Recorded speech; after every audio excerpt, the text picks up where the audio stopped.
Está começando mais um podcast Bacana da Pintura, aonde dois pintores muito bacanas, eu, Carlos Vinícius Real Dias e Vinícius Posteraro, discutimos temas sobre arte, falamos como foi nossa semana e a principal pergunta de todas, Vinícius Posteraro, me diga, o que está no seu cavalete essa semana? Bom, o que está no meu cavalete? O que estava, né? Porque eu tava meio parado nesse tempo aí. Você ouviu eu chorando muito por causa disso, né?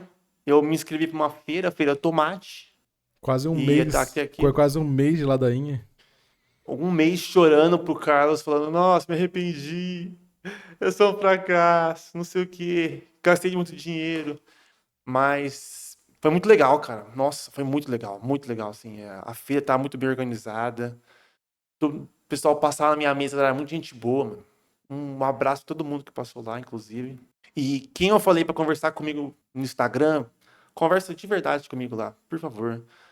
É... Cara, e assim, fazia uns 10 anos que eu não ia numa feira, cara. Eu já fiz bastante feira, e fazia uns 10 anos que eu não ia, né? E eu fui nessa. E você sabe que... Não, você não sabe, mas vai saber agora, que depois de toda feira, cara, eu fico doente. Eu não sei se é o estresse, a alimentação ruim, se é muita gente, né? Multidão, aquela coisa. Eu fico doente. E não foi diferente, cara. Fiquei doente, você acredita? Aconteceu que eu não tinha tomado café da manhã pra ir pra feira. E fui lá, montei a mesa de manhã lá e procurei uma coisa pra comer, né, cara? E no evento tinha uma boa cozinha lá, digamos assim, culinária japonesa, né? Foi num clube japonês tradicional de Bauru, né? Isso, foi na Nipo. Tinha até uma temática, tinha exposição, tinha apresentações, a temática e tal. E aí, beleza. Eu achei que eu ia comer um tempurazinho, né? Um yakisoba, que eu adoro yakisoba, né? Mas eu cheguei lá, era muito cedo, cara. A cozinha não tinha aberto ainda. E eu tava morrendo de fome, que fez eu buscar um bar ali próximo, cara. E logo na esquina encontrei um bar. E aí eu pedi uma coxinha, cara. E o cara meio que tirou a placa, Deixa assim, eu ó. perguntar, deixa eu perguntar. Ah, É o bar claro. subindo a Rua do Nipo, né? Exatamente. Esse mesmo. Esse É, um maluco que é super simpático, assim, né? Super é gente como, boa, como né? todo dono do bar deve ser, né? Quando a pessoa faz prova pra ter bar, a pessoa faz a prova escrita e faz a prova prática. Tem uma entrevista, né? Pra você tirar a sua carteirinha de dono do bar. E se você não é Carteirinha, é. simpático, acabou. Acabou ali. Não tem como. Então, ó, meu pai é o dono de bar, hein? Eu Mas sei disso. então, mas eu juro pra você, eu pedi uma coxinha. Velho, o que você tem pra comer aí? Ele falou, tem um salgado. Aí ele tirou uma placa, juro pra você, cara, ele tirou uma placa, assim, ó, e tinha uma estufa escondida ali, sabe?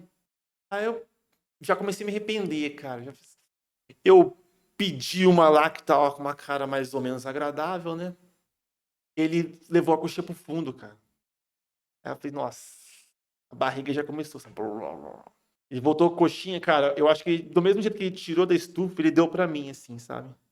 Mano, ela começou a derreter na minha mão, assim, de óleo, sabe? De escrotidão, sabe? E eu já, nossa, eu vou passar mal com isso, tenho certeza. Isso vai me deixar doente. E deixou mesmo, cara. Vou falar pra você, deixou mesmo. Eu fiquei com uma inflamação intestinal ali, cara. Eu sei. Que me tirou as energias, cara. Me tirou as energias da semana Então, inteira, assim. quando eu faço. Você já falou no último podcast, né? Que eu sou muito metódico, né, nas questões do ano novo e tal, né? Mas, por exemplo, quando eu vou fazer feira, é que como eu geralmente falo, faço feira em vários dias, às vezes feiras em outras cidades, eu eu cozinho, né? Então eu faço Uhum. frango desfiado, ou faz uma torta de frango pra levar, ou então eu tenho tipo barrinha de proteína, assim, sabe? Mas eu sempre, tipo, alimentação, porque aqui a alimentação nesses eventos é tipo, você vai pagar 40, 50 reais no hambúrguer, dependendo da feira. Tudo bem, É, não, com certeza. tudo bem. Se você tá fazendo muito dinheiro no dia, você paga. Você fica feliz, você paga feliz. Você fala assim, ei, tô rico, vendi 200 prints, você paga. Mas assim, no geral, você não, às vezes não sabe, né? Às vezes o evento não tá muito favorável, né? E aí, essa questão da alimentação, eu sempre me pega e eu sempre tento deixar bem Uhum. agendada pro dia seguinte. Você falou, não tomei café, eu falei, Então, mas você tem que entender que eu tava pelo rolê lá também. Então, assim, eu gosto de comida japonesa. Eu queria comer lá, sabe? Mas aí a pressa, a ansiedade passou pra frente, né? Comi essa bomba aí, calórica. Mano, realmente me tirou as energias da semana seguinte, cara. Lógico que também teve estresse toda a feira. A energia gasta, que, nossa, gasta muita energia, né? Mas e aí, me leva ao segundo ponto aí do cavalete, né? Eu não conseguia pintar, mano. Eu tava realmente sem energia, sabe? Me levou a ter uma crisezinha, assim, sabe? Tipo, ó, não tô pintando, queria pintar, mas tô doente. Porque tudo acontece comigo, sabe? Aquele drama todo. Mas o que me salvou, cara? Eu tava sem energia de pegar aquelas telas gigantescas que eu tô falando. Gigantesca não, né? Desse tamanho aqui que eu tô fazendo. E com chumbo, cara. Aconteceu também que minha luva rasgou essa semana, achei que tinha me contaminado. Mas então, sem energia, sem muita vontade de encarar grandes problemas, quem que me salvou, cara? Pô, o Capa Preta, cara. O sketchbook, mano. O Capa Preta aqui, ó. E ó, já tá acabando, mano. Ele me salvou, cara, porque eu não tenho nenhum, assim, apreço por ele, cara. Ele realmente apanha muito minha mão, assim. Uma página maravilhosa dele, assim, com anotações, texto de cor, plein air, que aqui, já com mancha de tinta. aquele plein air, né, que você fez e fechou, né? E pegou. Exatamente. Fresquinho, você, pá, tchau, tô indo pra casa, sabe? E meu cavalete, nessa edição do podcast, eu quero trazer esses plein air, cara, que eu pego fazendo, assim, sozinho, acompanhado ali, assim, eu quero pintar uma árvore, eu vou pintar uma árvore. Não tenho obrigação de ficar bonita, de ficar boa, sei lá. Ó, testando uma paleta, esse é meu lado coloridinho, né? Então, eu me permito no sketchbook, ali, paletinhas, sabe? Uhum. Ó, uma peninha testando ali. Você vê que não tem muita, pô, esterol, né, mano? Assim, tem de vez em quando uns esboços, uma pintura, tal, outro plannerzinho na espátula. Mas assim, me salvou, cara, até porque eu comecei a usar o sketchbook não só para fazer esses esboços assim, sabe? Mas de certa forma assim, planejar assim, o que eu tava querendo pintar, sabe? Porque às vezes a gente tem muita assim, Mostra um pouco mais aí esse plein air de noturno aí. Deixa um pouco mais. pô, esse do noturno aqui, cara. Quando que você ia falar, nossa, vou fazer um planner noturno, uma tela, um por um e meio? Cara, não. Mais um. Já tinha acabando o dia já. Eu só queria acabar com a tinta da paleta. Eu falava pra você, por mais cru e, sei lá, rudimentar tá aqui na página, eu gostei tanto, assim. Abriu pra mim uma nova Não, mas possibilidade, ficou, assim, ficou bem sabe? legal. Quando você me mostrou, eu falei, pô, ficou bem legal. Plein air noturno deve ser um desafio incrível, assim, mas a gente não vê muito, né? Ele geralmente É, tem que ser cenas urbanas, né? Porque depende da iluminação de cidade, de poste, coisa assim, mas é que eu não tava muito na pegada. Mas ali na pandemia, em 2021, eu morava num. Acho que você deve saber assim, tipo, sabe aqueles prédios em Bauru que faz assim, ó? Tem dois semicírculos que se fecham. sei, sei, sei. Então, eu morava nesses prédios assim. É o prédio do Gol, assim, né? Parece que dá pra passar o negócio ali. É, e aí eu pensava assim, né? Mas, tipo, ali pra 2021, com certeza eu teria feito só caca, assim. Mas, tipo, eu lembro daquela praça e falei assim, pô, de noite daria pra fazer alguma coisa aqui, assim. Porque tinha até bastante luz, assim, sabe? Tipo, em vários pontos, né? Mas aí você tinha áreas que ficavam mais escuras, tá? Mas daria pra ficar tranquilamente, assim, tipo, iluminado. Mas na época, assim, eu com certeza faria muitos nadas, assim, seria muito mais frustrante do que hoje em dia. Mas é legal, cara. Que bom que você fez e ficou excelente o resultado. Mas sabe o que é também, cara? Por ser sketchbook, eu acho que a frustração, assim, está vacinado, sabe? mano, pode ficar horrível, que eu vou raspar, rasgar a página se eu Mas você quiser. tem isso? Ou só fechar e já Você era. tem realmente isso? Porque, tipo, eu escuto muita gente falar isso e eu não sinto diferença.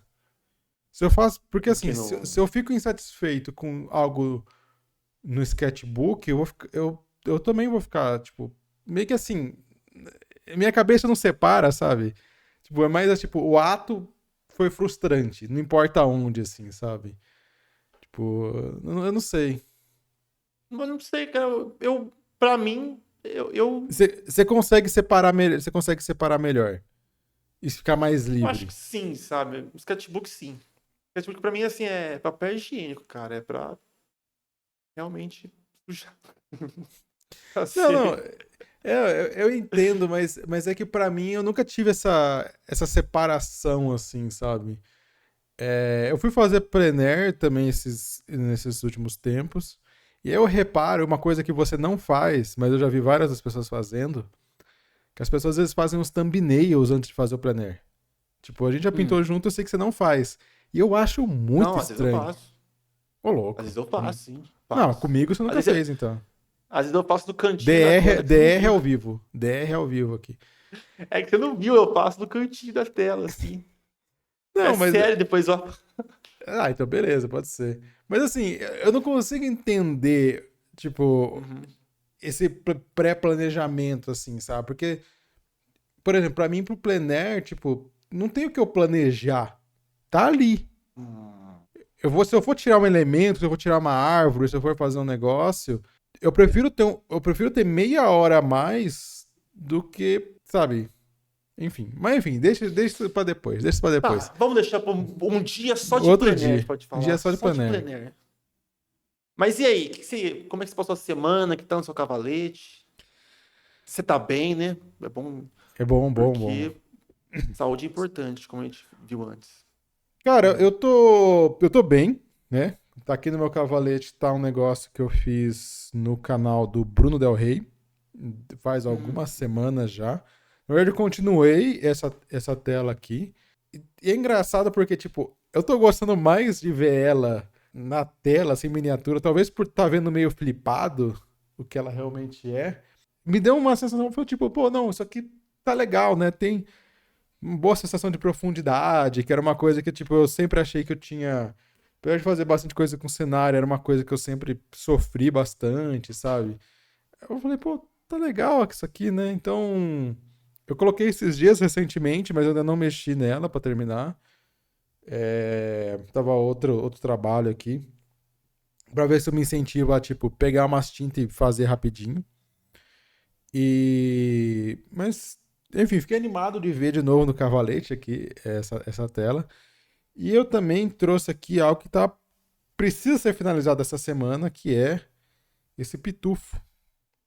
Essa lontrinha. É, que eu terminei outra, mas eu terminei no digital, eu não vou conseguir abrir agora. Terminei agora há pouco. O irmão dela, né? E a ideia é que eles servam de fichas de Magic, né? Porque Magic ele tem a possibilidade, né, para quem não conhece, você tem criaturas, né, que tipo, você tem mágicas e que fazem, quando isso entrar no campo de batalha, crie uma ficha de tal coisa, crie uma ficha de tesouro, crie uma ficha de whatever. E literalmente você pode pegar um papel higiênico, escrever lontra, né, que no caso é isso daqui, né, uma lontra, e ele vai servir como aquilo. Tipo, isso aqui representa uma lontra. Tem as oficiais do jogo, né? Só que é muito comum a galera fazer fichas personalizadas, né? E aí eu vi que uns amigos meus, eles estavam usando uma vez, eu fui lá pra Bauru, eles estavam usando umas fichas meio estranhas. Aí eu olhei e falei assim, isso Hum. aqui é inteligência artificial. Não, não, não é. Aí eu olhei, bati o olho e mostrei, ó, isso aqui é IA, tal, não sei o que, não sei o que lá. Aí eu falei assim, pô, os caras estão vendendo token de IA e a galera tá comprando. Eu vou fazer também, vou fazer também. Se tem mercado pra isso, vamos fazer, né? Porque eu sempre vi muito na gringa isso sendo feito. Na gringa, assim, tem. Se vocês procurarem, né? Depois eu coloco aqui na edição. O Aaron Miller, né? O Aaron Miller, ele tem, sei lá. Ele já fez mais de 250 artes próprias, assim, sabe? que ele vende por US$ 2. US$ 2, né? Tipo, que seria equivalente, sei lá, uns 6, 7 reais aqui no Brasil, é um ganha-pão, né? A gente tá falando de feira, né? De evento, né? E aí, pelo menos, é uma arte única, uma arte original que as pessoas têm pra customizar, né? Os decks, pra Uhum. customizar as coisas. E eu gosto do jogo, eu sou apaixonado por esse jogo. Me trouxe muita coisa boa. Eu falei, pô, vamos fazer isso daí, né? Então é isso que eu tenho Uhum. trabalhado. Eu espero terminar ele até domingo, porque eu tenho outras coisas, outras fichas pra fazer. Tem ficha de Uhum. sangue, ficha de tesouro, tem bastante ficha pra eu terminar ainda. Você sabe que, falando em feira aí, fichas aí, é o que eu mais errei na feira foi não ter levado um produto desse tipo, assim, o US$ 2, sabe? Porque Uhum. realmente, assim, é o que mais sai, cara. Mas tudo bem, assim, a gente vai aprendendo, né? E eu vi Então, vizinhos meus, assim, vendendo adesivo, imã de cara, geladeira, sabe? Essas miudezas, sabe? eu sei. Mas aí a gente tem que fazer um episódio. E aí quem tá. Você que está ouvindo, você que está. Diga aí nos comentários se você quer um episódio só de feira, né? Episódio de feirante, né? A gente pode até trazer outras pessoas que fazem feiras para discutir isso. Mas é que assim, esse vai ser a primeira vez que eu vou ter um produto que vai ser, sei lá, 5, 7 reais, eu não sei quanto que vai ser. Geralmente é um pouco ilusório isso, porque às vezes a galera tá vendendo, tipo, adesivo de R$ 2. E às vezes a pessoa, sei lá, Uhum. pega dois, três, sei lá, faz um adesivo é R$ 2, três é 5. Enquanto que eu tô vendendo um print a 30, 35 reais. Então, assim, essa pessoa tem que fazer 6, 7 vendas para eu fazer. Eu preciso de uma venda. Então, assim, Uhum. dá a impressão que a pessoa tá vendendo bastante e ela tá vendendo em bastante volume, mas o meu outro produto também vende similar, digamos assim, sabe? Então, assim, Uhum. eu entendo essa pressão, eu entendo quem faz feira e a gente vai falar sobre certas leis, certas regras. Já já a gente entra no nosso principal podcast. É dogmas, né? Tá na capa do vídeo. É, certos. A gente tem esses dogmas de que a gente tem que seguir, né? Mas, tipo, você vê pessoas fazendo, você tem que fazer também. E assim, eu sempre tive bom sucesso em feira e eu não tinha nenhum produto desse. Essa é a primeira vez que eu tenho. A ideia é que tem que ser um Uhum. produto que importa. Então, assim, se você Sim, se você gosta de adesivo, se sua arte dá pra fazer adesivo, faz adesivo, mas não precisa fazer só porque as outras pessoas fazem. claro. Mas já que eu fiz a deixa, já que eu fiz a deixa, vamos entrar no episódio da semana, né? Que é sobre dogmas na arte. Que palavra linda, dogmas, né? O dicionário Michaelis, vamos ter um momento, professor Pasquale? O dicionário Michaelis, Bora lá. Deixa eu fazer uma pergunta pra você. Fazer uma pergunta séria aqui. O que é sério. dogma?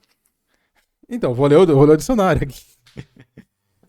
É isso que você tava fazendo, né? Uma das definições que traz aqui, o dicionário Michaelis diz: qualquer doutrina religiosa, política, filosófica, etc., sustentada por princípios indiscutíveis e que devem, portanto, ser aceitos por todos como expressão da verdade. Preceito estabelecido, opinião dada como certa, máxima. E assim, é, eu já falei, estava falando disso com você esses dias, que tem muitas coisas na arte que a gente vê repetido. A gente vê as pessoas repetindo. Repetem, repetem, repetem. Isso me incomoda muito. Porque tem certas coisas que são verdades, mas parece que muitas vezes a pessoa escutou algo, beleza, e tá só repetindo porque ela escutou alguém dizer, não teve uma reflexão, né? E às vezes Uhum. quando você questiona certos aspectos, tipo, as pessoas falam assim, não, não, não, mas é assim que tem que ser. Aí você fala assim, Uhum. por quê? Né? E isso acontece muito, de coisas muito simples e práticas para as coisas mais conceituais e abstratas, né? A minha ideia aqui, pelo menos, não é dizer que, tipo, isso daqui é errado, nós somos a verdade. Mas é, tipo, colocar luz em certos conceitos e dizer nossas opiniões e falar assim, tipo, olha, é possível pensar esses conceitos de maneira diferente. Porque a ideia é a gente capacitar. Na minha ideia, é que a gente capacite que a gente tenha uma comunidade artística cada vez mais aprimorada, né? Porque se a gente vive numa comunidade artística aprimorada, a gente também se aprimora, né? A gente também...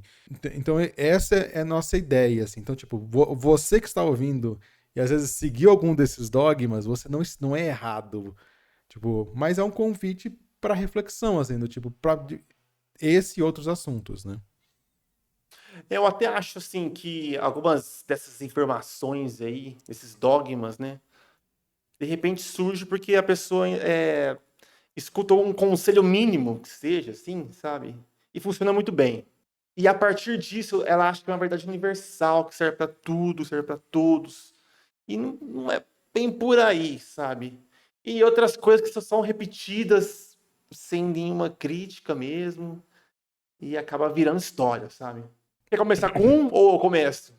Pode Quer que começar. comece um pra colocar o pé na jaca? Cara, falando de plenária aí do Capa Preta, cara, esse eu ouvi muito. Pô, em vídeo no YouTube, de professor. Eu entendo da onde ele surge, de quando ele surge, e eu entendo o porquê que ele, digamos assim, é aceito pelos artistas, mas eu vejo ele como errado, sabe? Pelo menos não é bem assim, cara. E é o dogma de que você não deve usar preto na sua paleta, cara. E assim, cara, geralmente o que o pessoal fala é porque você não deve escurecer cores com preto, sabe? E muito pelo contrário, você devia usar complementar, por exemplo, ou usar uma mistura mágica lá. Ah, quero escurecer meu laranja de cádmio, usa terra de cena queimada com cádmio vermelho e magenta. Assim, são duas misturas diferentes. Você misturar um pigmento com preto e com seu complementar, sabe? Só que, assim, na teoria cromática, você somar com complementar e somar com preto, dá na mesma, sabe? Só que, óbvio, tinta não é cor, tá? E às vezes se comporta diferente mesmo. Se você escurecer um amarelo com preto, vira verde, tá? Sabe? Aquelas coisas que a gente, ao longo do caminho do artista, a gente encontra e acaba até criando ojeriza com a tinta preta, assim, sabe? Mas, cara, a tinta preta, ela eu acho muito útil, cara. Assim, mesmo numa paleta super colorida, se você quiser buscar valores mais baixos, assim, ou usar o preto como uma cor mesmo, né? Como um azul, igual na famigerada paleta Zorn aí. Ele funciona para tantos contextos, cara, assim, para tem tantas maneiras de usar a cor preta. E eu acho que é muito injusto com ela você falar assim, ah, não coloque na sua paleta, sabe? Como se ela fosse estragar toda a pintura e você fosse utilizar essa tinta, sabe? Pô, e é uma tinta assim. A história é maravilhosa, assim, uma das primeiras tintas que a gente fez, assim, como ser humano, sabe? E, pô, vamos ser justos com ela, cara. Usa o preto aí, experimenta, assim, com parcimônia e tal, sabe? A tinta preta tá desde o desenho a tinta aí, a impressão, sabe? Eu acho que não é justo com essa cor essa proibição de que você não deve colocar tinta preta na sua paleta, cara. Você concorda? Não, eu concordo totalmente, né? A tinta preta, né, como você falou, né? Existe esse conceito, ele vai vindo do modernismo, né? Tanto que tem a piada, né, que o movimento modernista surge quando algum desses pintores esqueceu o tubo de tinta preta em casa, né? E aí surge o movimento modernista, né? Então, tipo, eles iam fazer plein air, esqueceram, como que eu faço, né? Eu acho que é o próprio Renoir que faz essa piada numa entrevista para um jornal, alguma coisa assim. E eu entendo, né? Existe uma beleza, né, em fazer isso. Existe um Uhum. porquê prático e didático, né? Então, o aluno, ele não tem problema, tipo, você escurecer uma cor, você vai fazer uma maçã e você escurecer com preto. Mas se você tá fazendo, sei lá, uma natureza morta, tem uma maçã, uma laranja, sei lá, um ganso, não sei, tem um pote de cobre, e tudo que você está escurecendo com preto, você tende a ficar tudo na mesmice, né? E geralmente, como você falou, né? Tinta não é cor, né? Pigmento, os pigmentos mudam muito, né? Você utilizar um preto de carbono para um preto de Marte, que é um preto de óxido de ferro, você vai ter resultados muito diferentes, né? Um é muito mais frio e o outro é muito mais quente, né? Na mistura. Então você vai ter esses resultados diferentes. Mas assim, é realmente um dogma assim mesmo, né? Porque tipo, eu sempre escutei isso, assim, sabe? E foi só quando eu realmente comecei a ter que resolver problemas na tela, né? Que eu comecei a olhar e falar assim, não, pô, eu preciso do preto. Eu preciso, né, de preto para resolver problemas que aparecem na minha pintura, né? Justamente a tinta acrílica me fez perceber muito isso, porque a tinta acrílica, as cores não são tão escuras. Você pega um azul ultramar e ele é muito mais claro. Você pega um terra de cena queimada ou um sombra natural, ele é muito mais claro. Então, tipo, como é que você chega naquela profundidade da sombra? Senão tudo vai ficar meio pastel, parece, porque você coloca o branco, né, tal, então, tipo, parece que você perde aquela profundidade que você precisa do preto, né? Todos esses dogmas que a gente tá trazendo aqui, eles se resolvem de dois jeitos, né? Tipo, a pessoa pensa calma, veloz, né? Respira, repensa, né? Tipo, calma, veloz, vamos com calma, vamos repensar. E o segundo é, tipo, experimentar, né? Essa questão de trazer dogma é o convite à experimentação, né? Se a, se a pessoa, tipo, pinta com uma paleta e não coloca preto, o que vai acontecer se eu tirar preto? Pô, você vai ter, tipo, nossa, você vai tirar uma carga, assim, das suas cores, um peso das costas, que elas... Porque às vezes você tem que ir lá e fazer sombra queimada com azul ultramar, beleza, eles vão fazer um cinza, né, um cinza ótico muito escuro, mas ele não vai ter ainda aquele poder daquele preto, né? E você sabe que o preto, ele é a pimenta, né? Eu acho que você concorda, o preto é a pimenta das tintas, né? Se você usar demais, não dá. Mas se você colocar na medida certa, abre o paladar, né? Eu percebi que eu precisava do preto, igual você falou, assim, numa situação de que eu ficava sempre, essa tinta, mas essa tinta tá preta, então vou colocar na minha paleta. Foram tantas situações assim que eu pensei, pô, eu tô sentindo falta da tinta preta da paleta, não percebi até agora isso, sabe? Pô, mas nessa entoada aí, nessa caminhada aí, você sabe mais algum dogma aí que o pessoal repete? Cara, tem um dogma que eu já trouxe já em outros, acho que eu falei na participação no canal do Marco, que é uma coisa assim que há muitos anos me irrita. Eu percebo que tem um pouco menos disso, mas eu não estranharia ouvir isso ainda hoje em dia, que é o famigerado brush não importa, pincel não importa. Principalmente quando a gente está falando de pintura digital. E assim, é o tipo de coisa que eu entendo a origem. Nós, seres humanos, a gente tem essa tendência, né? Muitas pessoas vão lá, compra tênis de corrida, camisa dry fit, matrícula na academia, whey protein, mas ir na academia não vai, né? Faz as Uhum. coisas, começa e não vai. A gente prepara para as coisas, mas a gente não faz as coisas. Então eu entendo esse lado assim. Mesmo a gente falando de pintura tradicional, que a gente gosta bastante, né? Tem diversas marcas de pincel, diversas coisas. A gente pode ficar qual tinta é melhor, a gente tem receio de errar, tem receio de se frustrar, experimentar. Então a gente se prepara muito e faz pouco. Só que o problema do brush não importa, principalmente na questão de pintura digital, eu acho isso muito problemático, porque tipo tem gente que fica presa a isso e chega um ponto que atrasa o desenvolvimento da pessoa. Eu digo isso porque, assim, quando a gente está falando de pintura tradicional, né, a gente tem três elementos básicos da pintura tradicional. Né? A gente precisa ter uma superfície, a gente precisa ter uma tinta, que eu não tenho nenhuma aqui na minha mão, e a gente tem que ter algo para a gente pegar essa tinta e colocar na superfície, que geralmente é o pincel. Então, a gente tem três fatores que vão mudar esse resultado.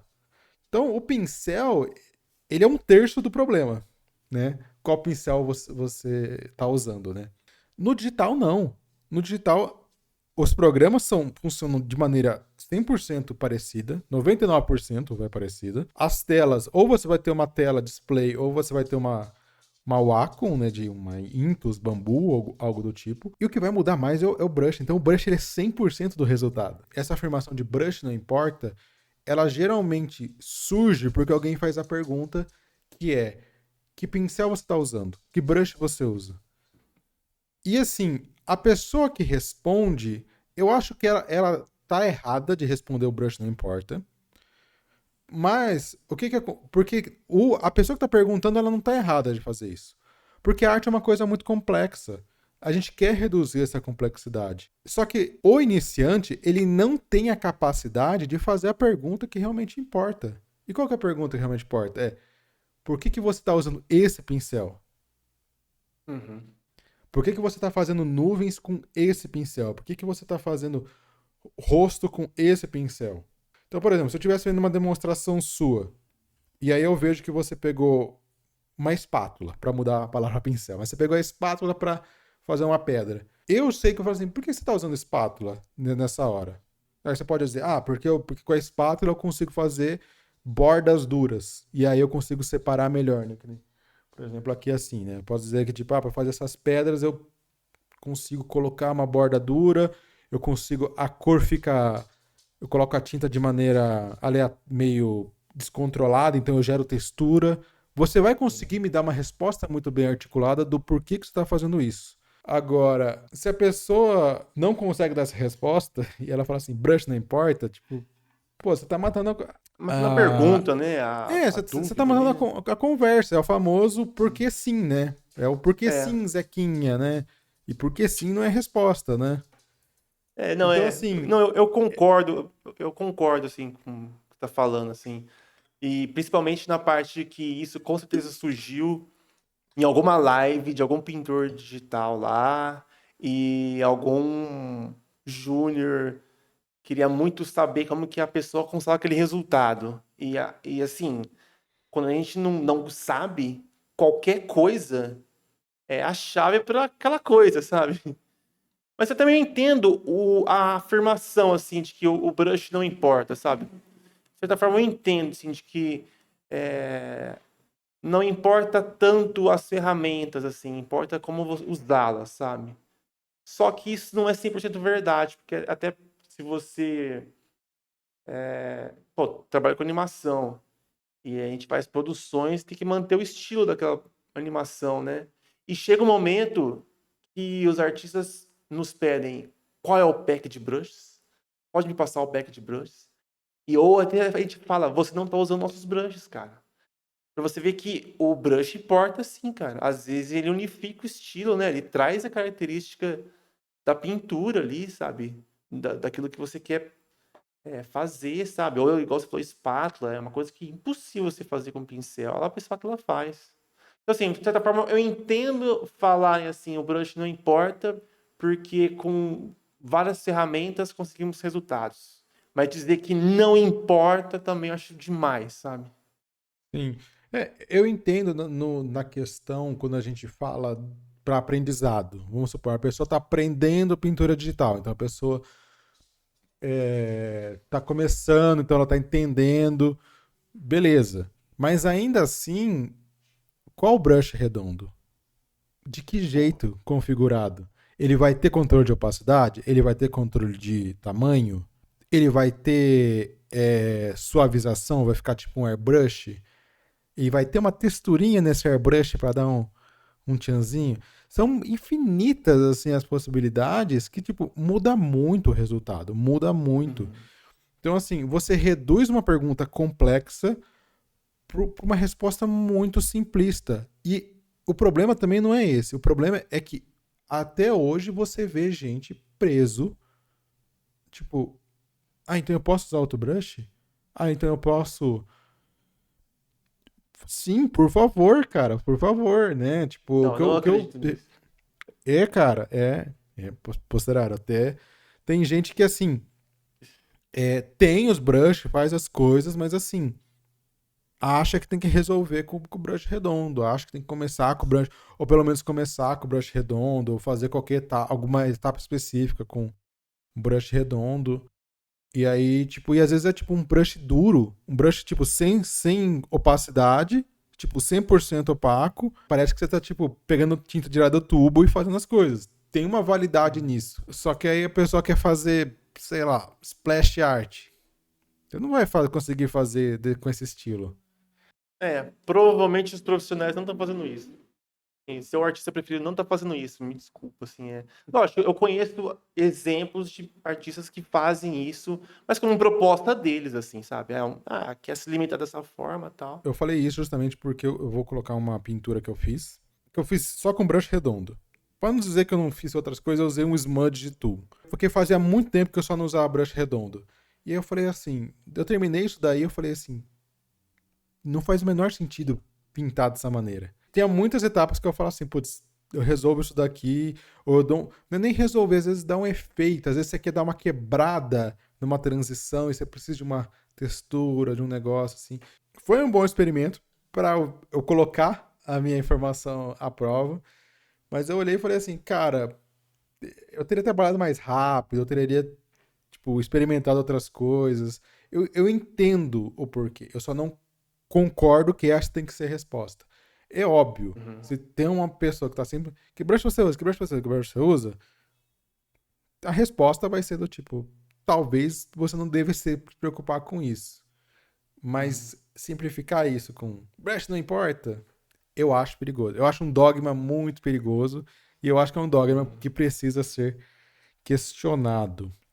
E já avançando, posterior, você me falou um dogma antes de começar, que eu estou muito ansioso para ouvir todo ele. Então, manda aí pra gente o seu segundo dogma do dia. Vocês estão prontos porque esse aí é polêmico. Polêmico.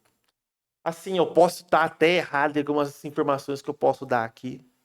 Afinal, ninguém está muito certo a respeito disso, na verdade, né? Vai magoar, cara, vai magoar muita gente esse. Mas a tal da paleta Zorn, cara. Cara, a paleta Zorn. O que é a paleta Zorn, pra quem não conhece? É uma paletinha composta por branco, amarelo ocre, um vermelho rosado ali que pode ser, que atualmente é cádmio, né?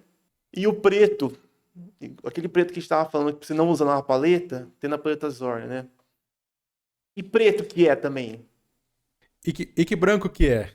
E que branco que é? Não, e que vermelho que é, né? Que vermelho que é. Assim, vamos lá. O que. Vamos começar pela polêmica. Cara, a paleta Zorn, ela não é do Zorn, cara. O Zorn, ele nem usava só essa paleta, cara. Eu acho que assim, ele é famoso pelo aquele autorretrato que tem a paleta na mão dele, com a paletinha, com o branco, com o amarelo ocre, com o vermelho e com o preto. Só que essa paleta não é dele, cara. Ele não inventou isso, assim. E ele nem só usava isso, cara. No Museu do Zorn tem todos os pigmentos que ele usava. E eu vou falar pra você, contando, tem mais de 10, cara. Tem mais de 10. E eu vivo é, vendo em vídeo, ou o pessoal usando de exemplo, assim, a paleta Zorn, ela tem um alcance magnífico, ela faz verdes. Mano, e os caras botam a pintura do Zorn, que ele usou verde, cara. É claramente um verde aquilo lá, sabe? Se você fizer as swatches lá, sabe, que o Carlos ama swatches. Ele é o mestre das swatches. E você faz as swatches do Zorn, você vê.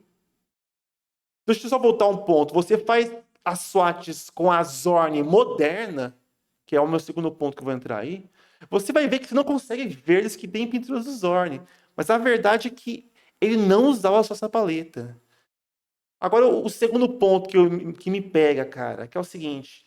Essa Zorn contemporânea, eu não vou dizer que ela é muito, extremamente diferente da Zorn tradicional. E é que existe uma paleta Zorn, né? Mas acontece que essa paleta tem pelo menos uns 2.000 anos. O primeiro, assim, registro dessa paleta é de um maluquinho chamado Apelles. E ele é de realmente 2.000 anos atrás. É grego. Sim, e ele já usava branco, amarelo ocre, um vermelho rosado, tá? E preto. E por que eu falo um vermelho rosado? Porque, assim, nesses 2.000 anos, a gente teve revoluções químicas, formas de fazer pigmento, técnicas diferentes, e que essa paleta teve que ser adaptada, sabe? Então, por exemplo, já foi carbonato de cálcio, dependendo de onde era pintado, se era um mural, não usava branco de chumbo, usava carbonato de cálcio. O branco de chumbo, amarelo ocre, cara. O amarelo ocre, ele varia naturalmente, sabe? Ele pode ser mais alaranjado, pode ser mais amarelado, mais esverdeado, assim. E esse vermelho que o Zorn mesmo usava era um vermilion, né? O que é vermilion? Cinábrio. Hoje a gente usa o cádmio, né? Mas o vermilion, ele é como se fosse uma terra um pouquinho mais saturada por vermelho, sabe? Ele era um vermelho rosado, igual é o cádmio, sabe? Só que ele não era tão saturado. E o preto, cara, é um preto de osso. super popular, famoso, amado por todos. Só que eu tô destacando tanto as diferenças de pigmentos porque elas têm resultados diferentes. Por exemplo, esse azul que você consegue nas swatches com a paleta moderna Zorn, você não consegue com a paleta que o Zorn mesmo usava, que era com branco de chumbo. Porque o branco de chumbo com o preto dava uma. Ele ficava mais neutro, mais amarronzado, sabe? Queimadinho, né? Fica queimadinho. Fica queimadinho, cara. Então, assim, é lógico que não tô falando pra você não usar essa paleta, assim, do jeito moderno, que talvez seja mais seguro aí, mais disponível, sabe? Usa dessa forma mesmo, assim. Mas, assim, saiba que essa paleta só é dessa forma, branco, amarelo, vermelho, preto, não é por causa do pintor Zorn, sabe? É porque tem 2.000 anos de história de pintura, pelo menos. Até para mais, tá? É o primeiro registro de 2.000 anos. Tem, inclusive, escritos alquímicos, assim. Eles dão nomes assim, alquímicos para essas cores, né? Que é putrefactio, ou que é o preto, né? Que é o negrumen, albumen, que é o branco, terra ígnea, sabe? Essas cores têm outros nomes, assim, já tem muita história para ser chamada de Zorn, sabe? Agora, para encerrar o assunto, assim, eu entendo porque chama Zorn. Porque o Zorn era um cara, pegou aquele período dos impressionistas, né? Com aquela galerinha que não usava preto na paleta, e tava assim, rejeitando as cores terrosas, sabe? E ele era um cara que entendia o impressionismo como um fenômeno ótimo, uma forma nova de pintar, só que ele queria trazer essas cores clássicas para a pintura dele. Então, como ele é o último, digamos assim, e um cara muito diferente da época dele ali, realmente desafiando uma certa rebeldia ali dos pintores da época, Rebeldia contra os rebeldes. é, tipo um revival do classicismo que tava fazendo, né? Então eu entendo que darem um apelido para essa paleta de Zorn tem um sentido aí, sabe? Pode continuar chamando essa paleta de Zorn, tá? Não vou bancar o cagador de regra aqui. Mas entenda, existe uma história, cara, que assim é muito além de Zorn. Estamos falando de praticamente todos os pintores até hoje, exceto 200 anos atrás, sabe? Eu acho que fiquei com Não, sede, fiquei bravo, mano. O que você acha disso? toma uma aguinha, calma veloz, calma veloz. Quando eu passo isso em cursos, eu passo isso como paleta zornesca, né? Justamente porque não é essa primeira não é a receita original, né? E assim, é o que você falou, né? Você, assim, mais do que eu, você sabe que existe um porquê de se usar esses pigmentos, porque literalmente eles estavam no chão, né? Porque o amarelo ele vai ser baseado no óxido de ferro, né? De uma tinta mais amarela, de um pigmento mais amarelado, mas é um óxido de ferro que está presente na Terra. O vermelho, né? Ele também vai surgir disso. O preto vai ser ou preto de osso, ou depois a gente vai ter o preto de estanho, né? Estanho? Não é preto de estanho, é preto de. É Ferro? tim. Preço de Marte. Não, tem o preto de Marte, tem o que faz da fuligem. Lamp, né? O Lamp. negro de fumo. Isso, o preto de fumo. E o branco de chumbo, né? Que vai ser uma das primeiras cores. Né? Então, tipo, são cores que acompanham a humanidade. Provavelmente, se a primeira cor não foi preta que a gente começou a escrever nas cavernas, foi vermelho. Sabe? Tipo, Uhum. foi algum mexilhão, alguma coisa, uma pedra que riscou e viu que ficava vermelho. Então são cores muito clássicas, né? Esses ocres, esses brancos e pretos, né? E eles têm existe um valor didático de se aprender de usá-los, né? Por que usá-los, como usá-los, né? Mas infelizmente fica esse preciosismo, né? De não, a paleta Zorn é a paleta verdadeira. E você consegue pintar uma vida inteira com essa paleta, se você quiser. Mas você não precisa. Você pode entender o conceito, entender as possibilidades e ampliar do seu jeito. O que geralmente eu coloco ela como um ponto para a gente começar a introduzir, né? A gente sair de um ponto de discussão sobre saturação, começar a discutir cor, como é que as cores se relacionam e tal. E é muito bonito fazer isso. Mas fica esse apreço, porque a gente começa a dar nome, né? Ah, Uhum. paleta Zorn. Então, E existe essa coisa meio mística, né? Tipo, tipo uma espada mágica, uma poção secreta, né?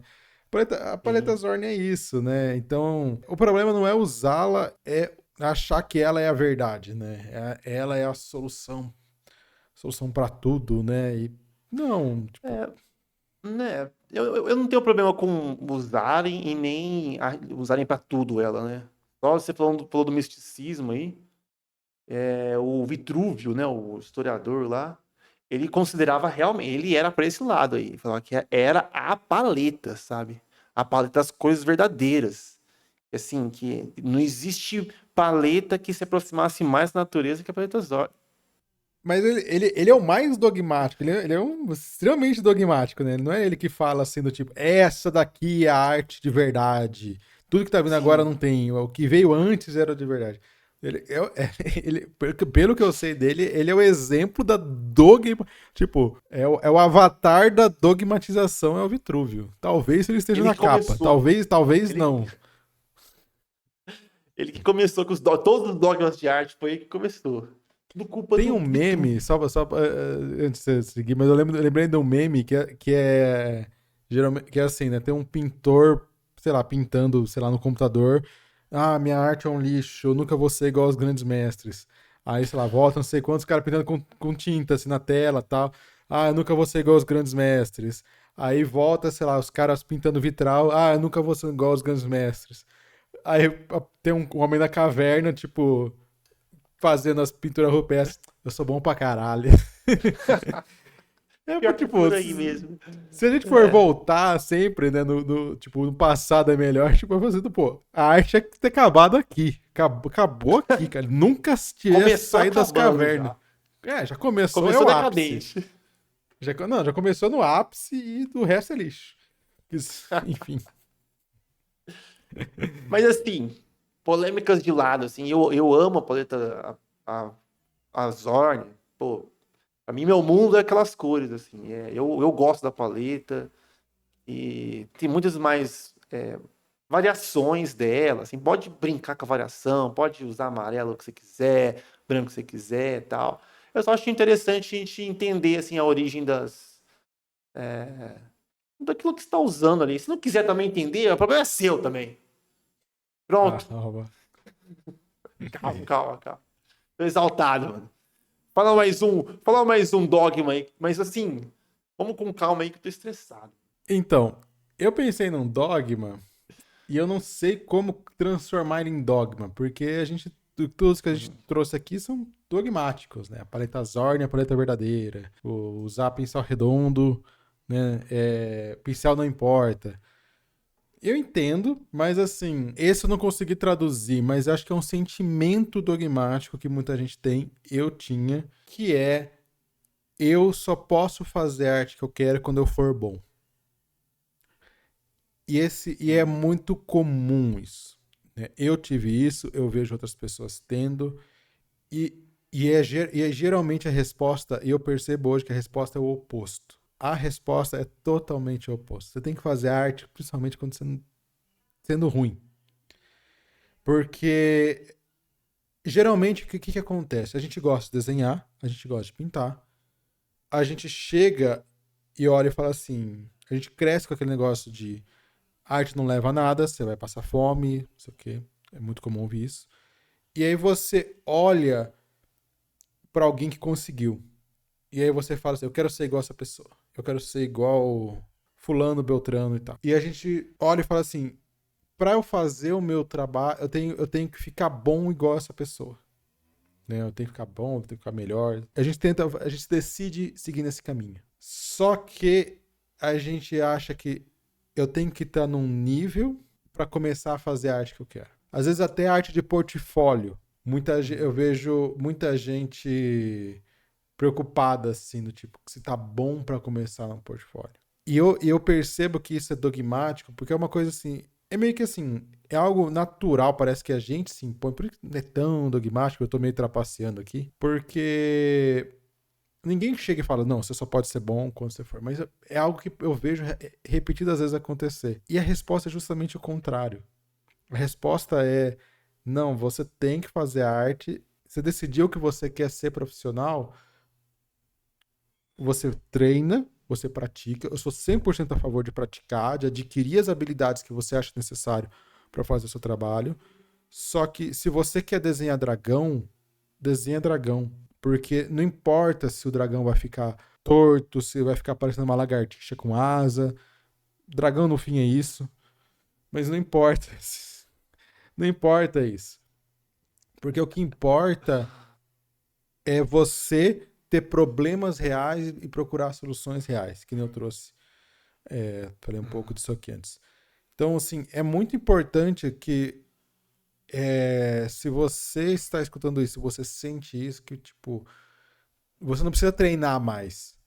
Você precisa explorar mais, estar consciente do que você está fazendo, encontrar esses problemas e procurar solucioná-los. Esse é o único jeito, assim, de realmente aprimorar. E, assim, obviamente, tipo, eu fui uma pessoa que não fez isso. Eu desenvolvi um monte de habilidade para fazer isso. Beleza, eu consegui. E hoje eu consigo fazer minhas coisas. Só que eu até brinco que o fundamento mais. Brinco não, isso aqui é até sério. Mas eu digo que o fundamento mais importante não é. Enfim, isso é outro podcast, mas. Não é perspectiva, anatomia, né? Porque eu não trato isso mais como fundamento, eu trato isso como área de conhecimento, né? Mas em breve eu vou fazer um vídeo sobre isso. O fundamento mais importante, ele é terminar trabalhos. Nada, não vai ter um curso, não vai ter um livro, não vai ter nada que ensina a gente a terminar uma pintura, a terminar um desenho, a terminar um projeto. A gente tem que aprender isso por fazendo, né? Então, eu acho que, assim, eu tento colocar isso para alunos, quando eu dou. Então, não só aluno de mentoria, mas turmas ou workshops que eu já fiz. Tento colocar isso bem claramente, assim, que, tipo, é mais importante por vocês tentarem, baterem numa parede e falarem, ah, tá, eu preciso buscar isso. Esse é o maior, esse, assim, sabe? Porque, assim, quando a gente olha para outras pessoas que eu acho que isso acontece muito, principalmente pessoas como eu, que não cresceram com essa identidade de eu desenho desde criança. Todo mundo desenha desde criança, mas eu não cresci com essa identidade, assim, do tipo. É óbvio, assim, que tipo, eu tinha meus hiperfocos de desenho e eu, sei lá, desenhava os 150 Pokémons, ficava fazendo, desenhando e tal. Mas eu não cresci com a possibilidade de estudar, de fazer as coisas. Então, assim, quando eu comecei a levar mais a sério, eu me prendi muito a isso. Não, eu tenho que ficar bom. E não tem como você definir bom, não tem como você fazer essas coisas. Isso atrasa muito as pessoas. Então, assim, esse é o dogma que eu acho que eu gostaria mais que todos repensassem sobre como que não precisa estar bom para fazer o seu trabalho. Você pode, sei lá, vai pintando o que você quiser, pintando lagartixa com asa aí, fica à vontade. Pô, cara, eu vou te falar, me emocionei aqui, cara, sem brincadeira. Tô falando sério, assim. Porque me lembrou quando eu era moleque, cara. Eu achei uns desenhos quando eu era criança, assim, adolescente aí, 13 anos, assim. Até, sei lá, temos 18, vai. Essa é a minha infância. Infância longa, né? Mas, cara, eu via meus sketchbook assim, mano, uns desenhos, assim, tecnicamente, assim, a gente pode olhar ter com esses olhos, assim, tecnicamente, era muito paia, velho. Assim, era anatomia inventada, era tosquinho, era aqueles rosto torto, assim, sabe? Olho pra lá, outro pra cá. Mas, cara, tinha coragem, sabe? E parece que conforme a gente vai sendo educado, principalmente nessa educação formal para ilustração, em que pô, tudo tem que estar certo, né? Você tem que fazer a perspectiva correta, você tem que pintar assim, olha, e principalmente fica endeusando pessoas, né? Assim, exagerando a técnica dos outros, os caras nem tem tanta técnica, assim, nem é essa pessoa tão assim, mas exagera. Não, esse cara é muito, muito bom, sabe? Pega ele de referência. faça referência com tal pessoa, pega tal pessoa como referência. Cara, isso eu acho que a gente acaba criando bons ilustradores, mas acaba matando a gente como artista, sabe? De esquecer que não é só desenhar, acertar, aprovar a arte ali, sabe? Ou vender o produto. Mas, pô, é ser artista também, sabe? É você fazer aquilo que você quer, sabe? Independente se vai estar certo, se vai estar errado, assim, sabe? É a maneira como você pensou, é a maneira que te move, assim, te avança, assim, é aquela reflexão que você tem, mas de forma mais sincera possível também, sabe? E pelo menos, assim, falando essas coisas, assim, me lembrou disso, assim, que como essa educação formal para ser ilustrador foi amedrontando uma criança que era artista, assim, sabe? E eu acho que acaba sendo uma nova educação, assim, no momento que a gente percebe isso, assim, uma educação de que, pô, acho que tô seguro do que eu faço, assim, sabe? Beleza, eu não sei tudo, não sei tudo.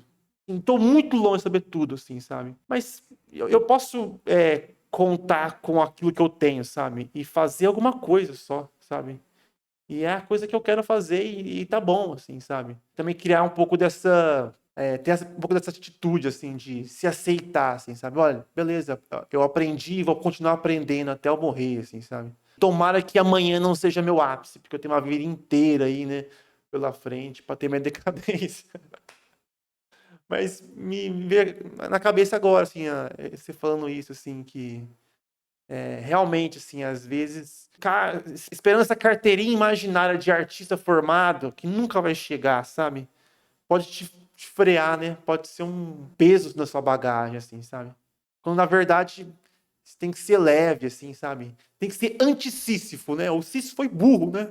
Pra quem conhece o mito de Sísifo, é o cara que leva a pedra por cume ali, sabe? Ele foi burro, mano, porque ele subiu em linha reta. Se ele tivesse feito uma espiral, além de aproveitar a paisagem, ele ia chegar no topo muito menos cansado, né? E é um pouco isso, assim, não grindar, sabe? Não ser tão persistente, que o Everest tá cheio de cadáver lá de pessoas persistentes, assim. Mas, pô, aproveitar também a jornada, né? É se apaixonar pelo tema. Se você se apaixona por perspectiva, eu acho que tem mais chance de fazer coisas interessantes do que você ter que estudar perspectiva, senão você não é um artista bom, sabe? Pô, obrigado por essa linda reflexão. Você me relaxou, cara. Tava aqui, ó, Você tava bravo, você bravo tava com. muito bravo, cara. Você tava Tava. muito bravo, tava muito engraçado. Cara, então, mais importante isso, assim, né? A gente pensar, né? A ideia toda é isso, né? A gente olhar para essas coisas e repensar, assim, né? E eu não vejo muita gente falando tanto disso, assim, né? No nosso meio, assim, né? A gente pinta tradicional, mas a gente vem num meio de ilustração, né? Do meio de ilustração se foca muito em desenvolver, em técnica, né? Só que, na minha experiência, assim, eu sempre desenvolvi muito, muito mais quando eu peguei e falei assim, eu quero fazer um cenário com pôr do sol. Quero fazer um cenário meio inventado de pôr do sol. Eu não sei fazer.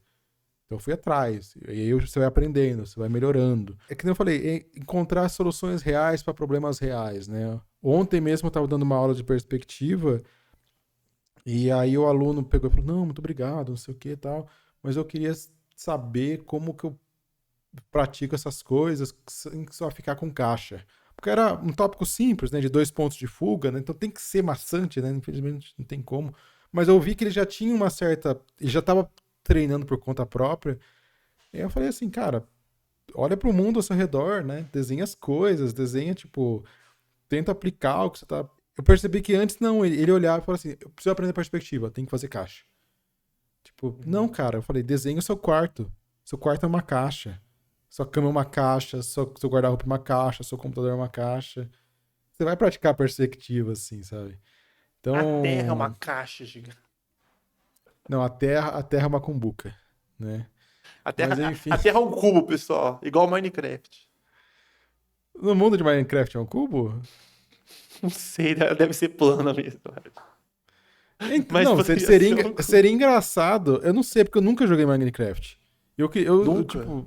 Eu nunca joguei Minecraft, cara. Eu nunca. Eu sei o que que é, eu sei que tem que ficar apertando as coisas. Eu não faço ideia. Eu nunca joguei LoL e eu nunca joguei Minecraft. Mas Não, assim, LoL você joga fora. Você pode jogar fora. Minecraft é uma obra de arte, cara. não, eu Na minha, imagino. Eu na minha tenho. opinião, na minha opinião, é uma obra de arte, cara. Não tem exagero aqui. Então, mas eu nunca joguei assim, mas eu imagino, será que, tipo, no mundo de Minecraft, se a gente. Porque teve o filme do Minecraft. Será que eles fizeram o mundo do Minecraft sendo meio quadrado? Não, aquilo lá você esquece. Aquilo lá esquece. Enfim, vamos, Assiste só vamos, pra dar vamos. risada. Enfim, a gente vai chegando aqui ao final desse podcast dogmático.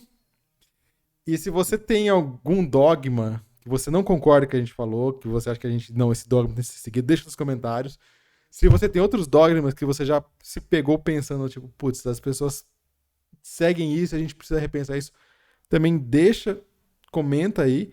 E talvez a gente faça uma parte 2 porque tem muitos dogmas que a gente não falou aqui.